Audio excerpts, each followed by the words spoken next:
Hi everyone, this is Heather Lautinen from the Flourish Academy. This is episode 450. Today we're talking about bracketing, exposure bracketing specifically, because I learned something new the other day. But first, bracketing. When do I use bracketing? I use bracketing when I am in a situation where the foreground light and the background light are so drastically different that I'm going to need to combine multiple images inside of Lightroom. Now, this for me is when I can't use any auxiliary lighting. And also maybe there aren't enough lights in the world to light up the outside of a church to get the exposure to match the background.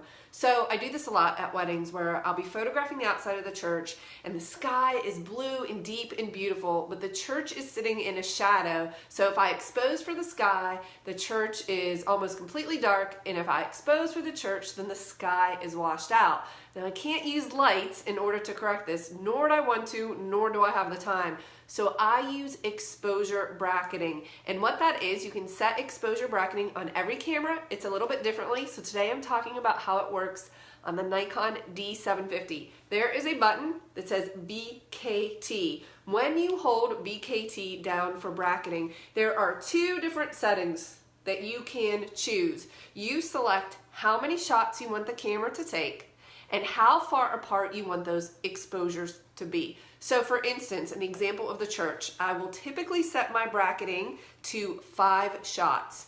And I put the exposure difference to be usually around 1 stop. I put it at 1. And so what that means is I take 5 photos in a row. I hold really still and I go boom, boom, boom, boom, boom. 5 photos right in a row. And the camera will take multiple different exposures of that image, and then I take those photos and I combine them in Lightroom using HDR, or high dynamic range. I have a free video tutorial on that, so I will post the link below, but I do it all the time. Churches, barns, architecture, it works really well for me. Or maybe I've not used it with people, but I could see if you had a beautiful sunset and you weren't looking for a silhouette and you wanted to properly expose your couple and the background and you didn't have lights. See, in that case, I would have my ProPhoto A1 with me and that's how I would light it. But if I didn't, I could use exposure bracketing. Now, I primarily shoot in aperture priority mode. Okay, so I set my aperture based on how much focus I need. Done.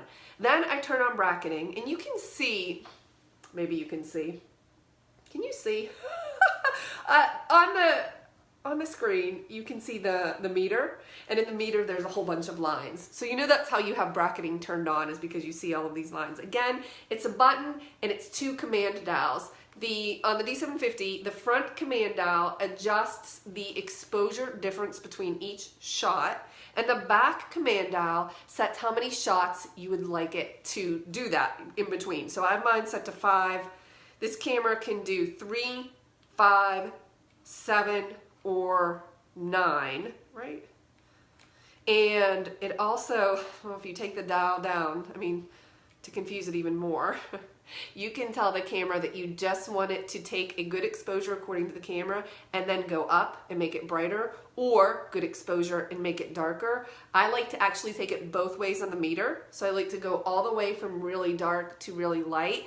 And then when I combine those photos, again, I'll post a link below to the Lightroom tutorial. They've really improved HDR merge in Lightroom and it looks really good. Okay.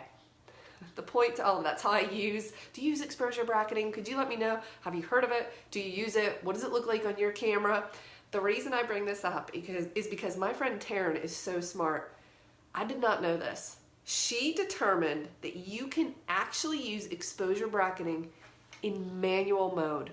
Now, I didn't know this. I shoot a lot in aperture priority, and I knew that it worked there, and I knew that it worked in a few of the other exposure modes, but I didn't think that bracketing worked in manual mode, because my understanding, which was wrong by the way, is that once you set the shutter speed in the aperture in manual mode, like that's it. That's what it's set to and the camera will keep it there.